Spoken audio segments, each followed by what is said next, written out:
Канал Валерия Табакова представляет моральный облик прокурора Петлеванова. Здравствуйте, друзья! С вами юрист Валерий Табаков. Сегодня мы разберем весьма интересный вопрос, который, однако, связан не столько с судебным делом об обвинении Вячеслава Зинченко в убийстве Ирины Фарион, сколько с личностью обвинителя. Сторону обвинения в этом процессе представляет прокурор Львовской областной прокуратуры Дмитрий Иванович Петлеваный, занимающий должность начальника отдела надзора за соблюдением законов при расследовании преступлений против жизни. Уточним детали. Прежде чем перейти к сути, хочу уточнить такую деталь. В ходе подготовки я установил, что начальник Львовской областной прокуратуры – это Николай Дмитриевич Мерет, уроженец села Новые Трояны Болградского района Одесской области. Судя по месту рождения и фото, он вполне, так же как и я, может быть этническим болгарином, что, возможно, не так важно для нашего обсуждения, но добавляет контекста. Сегодня, однако, мы говорим не о руководителе прокуратуры, а о самом Петлеваном Дмитрии Ивановиче. Каковы моральные аспекты дела? Обвинение в деле убийства Фарион строится в том числе на моральных аспектах. Напомню, что Ирина Дмитриевна Фарион, будучи профессором Львовской политехники, в свое время была уволена за аморальный поступок. Позже она восстановилась через суд, но не потому, что суд признал ее действия моральными, а потому что посчитал их совместимыми с должностью профессора. Это странное решение, ведь суд фактически вмешался в полномочия учебного заведения, не отменяя аморальность поступка, но лишь допуская его. Но сейчас речь не о Фарион, а о моральном облике стороны обвинения прокурора Петлеванова. Почему это важно?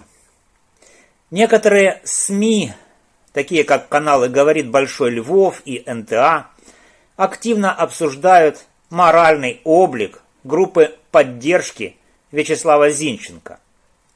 Их обвиняют в том, что они посещают рестораны, пьют коньяк и ведут себя неподобающе, что якобы не соответствует этическим нормам украинского общества.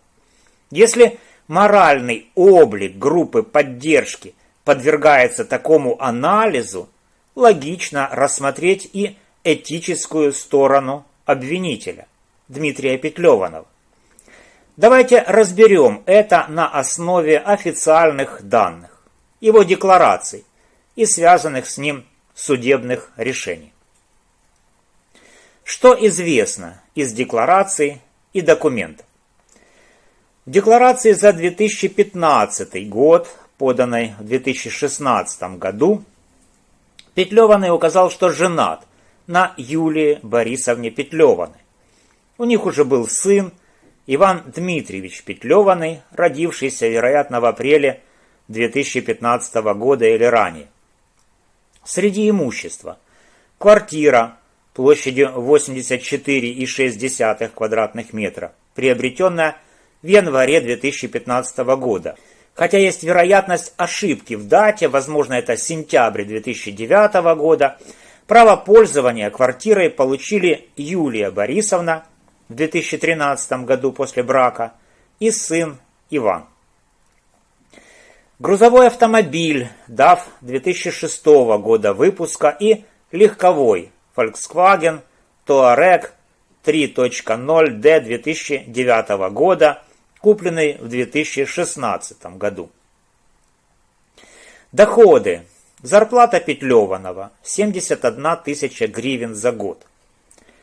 Его жена получила около 18,5 тысяч гривен как пособие по рождению ребенка.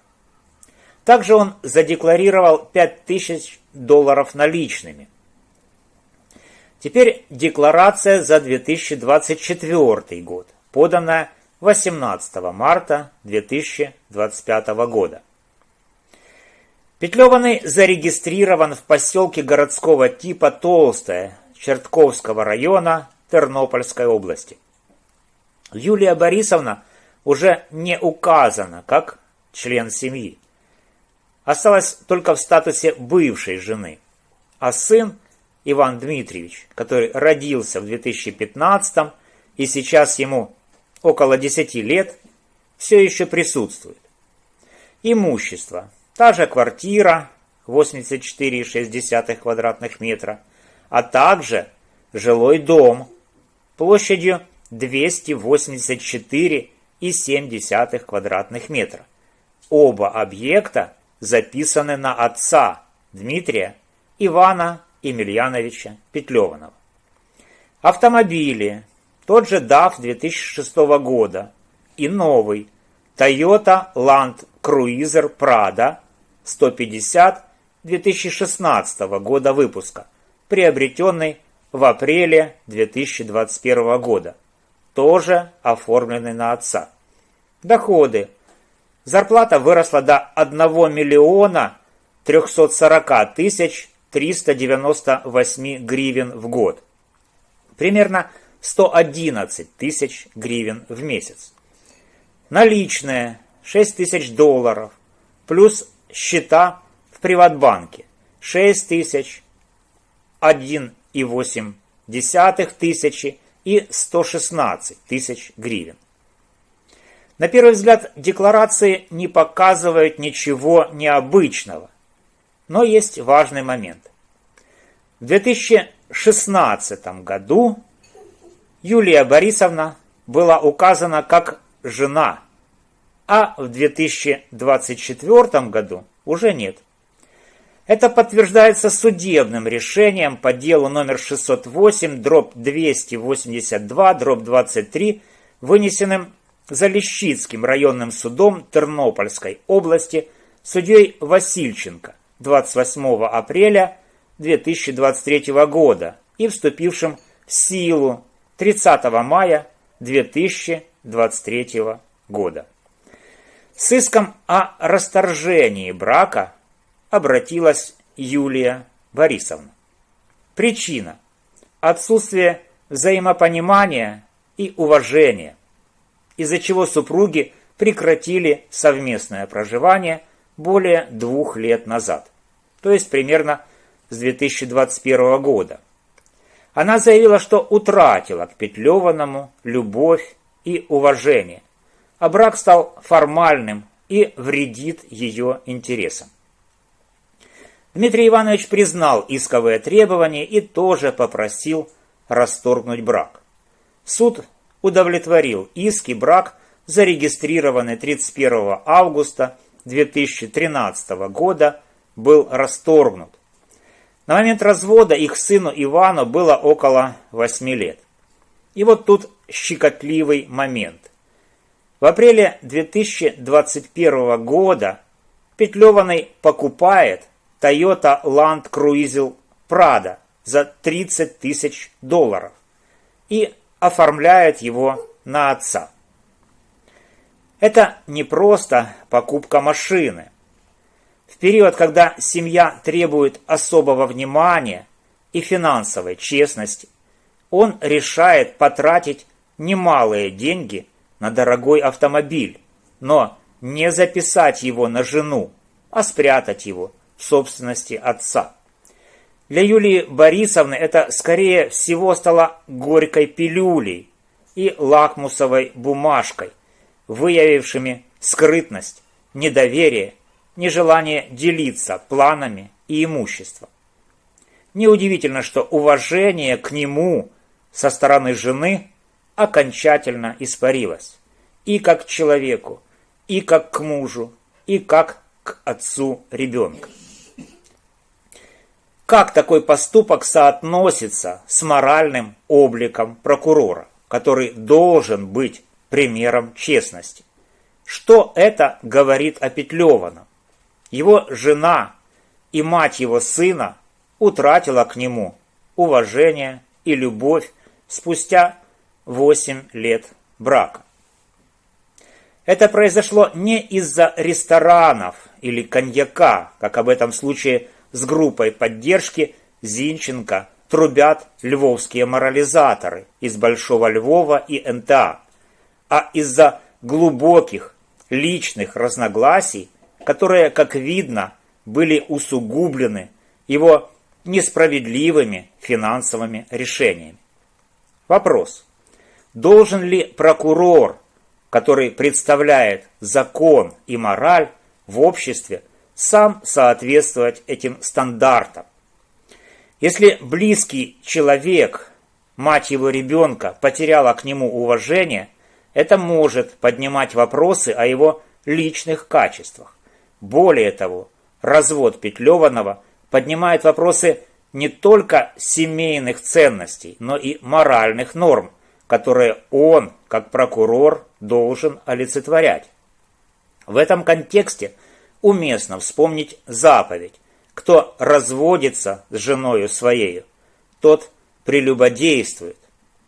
Это библейская норма, отражающая строгие этические стандарты, подчеркивает неоднозначность положения Петлеванова.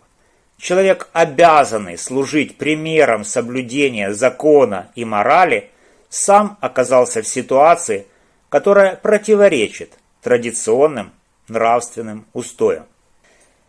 Его поступки, развод и, возможно, связанные с ним финансовые решения, такие как покупка Toyota Land Cruiser Prado в 2021 году, оформленная на отца, усиливают критику.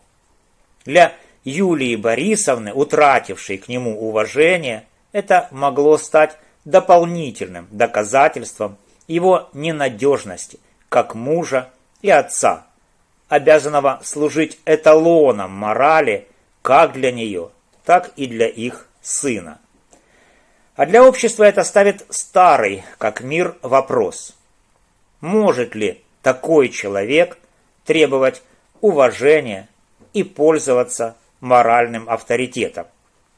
Вопрос иерархии ценностей в украинском обществе сегодня, друзья, актуален как никогда. Социальный лифт – это не о языке, как в этом пыталась убедить нас убитая Фарион, а о высоких моральных качествах.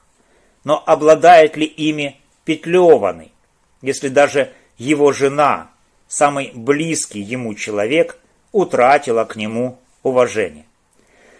С другой стороны, Петлеваный обеспечен, зарплата более 1 миллиона гривен в год, недвижимость, автомобили, пусть и оформленные на отца.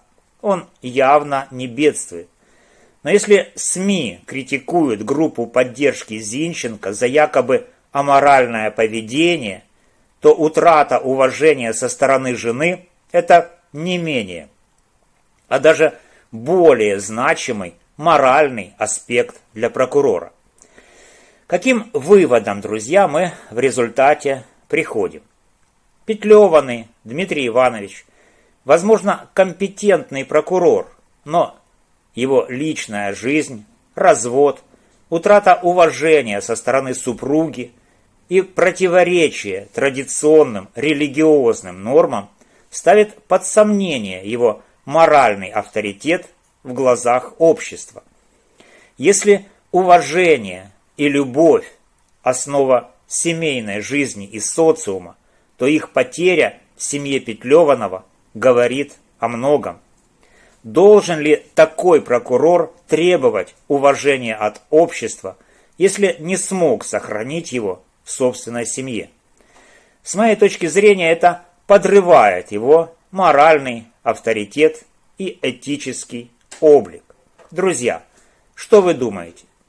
Уважаете ли вы Петлеванова? Пишите в комментариях, ставьте лайки, делитесь видео, поддерживайте канал, донатьте. С вами был юрист Валерий Табаков. До новых встреч!